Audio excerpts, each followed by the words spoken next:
नमस्कार प्यारे भाइयों बहनों और बच्चों, यह वीडियो श्रीमद् भगवद गीता के अध्याय 11 के श्लोक 26-27 के बन रही है।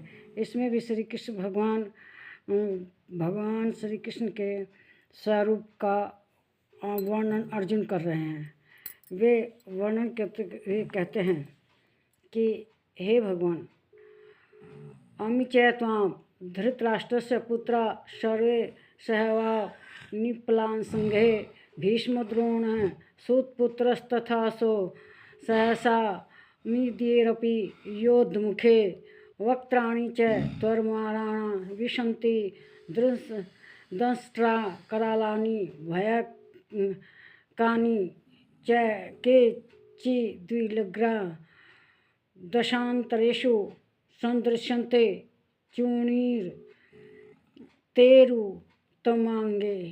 कहते हैं कि वे सभी धृतराष्ट्र के पुत्र राजाओं के समुदाय सहित आपस में प्रवेश कर रहे हैं, आप में प्रवेश कर रहे हैं, और भीष्मपितामह द्रोणाचार्य तथा वह कर्ण और हमारे पक्ष के भी प्रधान योद्धाओं के सहित सब के सब आपके दाढ़ों के कारण विकराल भयानक मुखों में बड़े वेग से दौड़ते हुए प्रवेश कर रहे हैं, और कई एक कर्ण चूर्ण हुए सिरों सहित आपके दांतों के बीच में लगे हुए दिख रहे हैं। श्री कृष्ण भगवान का वर्णन अर्जुन कर रहे हैं कि वे कितने भयानक स्वरूप में दिख रहे हैं। उनके मुख में जो योद्धा हैं, बड़े बड़े योद्धा, वे सब राजाओं के पुत्र हैं, धृतराष्ट्र के पुत्र हैं, और राजाओं के समुदाय के सहित उनके मुख में बड़े वेग से प्रवेश कर रहे हैं। वे ऐसे वेग से प्रवेश कर रहे हैं जैसे कि समुद्र की ओर नदियाँ दौड़ती हैं, और सब के सब आपके मुंह में प्रवेश कर रहे हैं। उनमें कर्ण भी है और हमारे पक्ष के प्रधान योद्धा भी हैं, और आपके दाढ़ों के कराल विकराल भयानक मुख में बड़े वेग से दौड़ते हुए प्रवेश कर रहे हैं, और कई तो चूर्ण हो गए हैं आपके दांतों से दब के, और तो चूर्ण हुए हैं उनके सिर सहित आपके दांतों के बीच में फंसे हुए दिख रहे हैं। यह भगवान का बहुत भयानक रूप दिखाई दे रहा है, जिसमें कि कहा गया है कि जो सभी सृष्टि है वह भगवान में ही समाहित हो जाती है। तो उसी का सही दृश्य अर्जुन इस समय देख रहे हैं कि जितने भी सैनिक हैं और योद्धा हैं, और ये धृतराष्ट्र के पुत्र वगैरह हैं, भीष्मपितामह वगैरह हैं, सब बड़े वेग से उनके मुंह में प्रवेश कर रहे हैं, जिससे कि उनके दाढ़ से दब के वो टुकड़े टुकड़े हो गए हैं, और उनके दांतों के बीच में फंसे हुए दिख रहे हैं।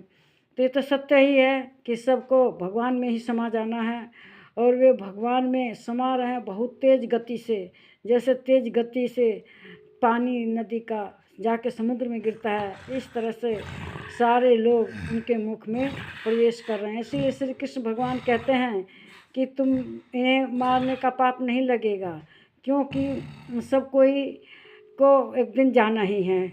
और वे सब जब अर्जुन उनके मुख में जाते हुए देखते हैं तो उन्हें बड़ा आश्चर्य होता है। एक से एक बड़े योद्धा हैं, पूरी की पूरी सेना है, और सब उनके मुख में प्रवेश कर रहे हैं।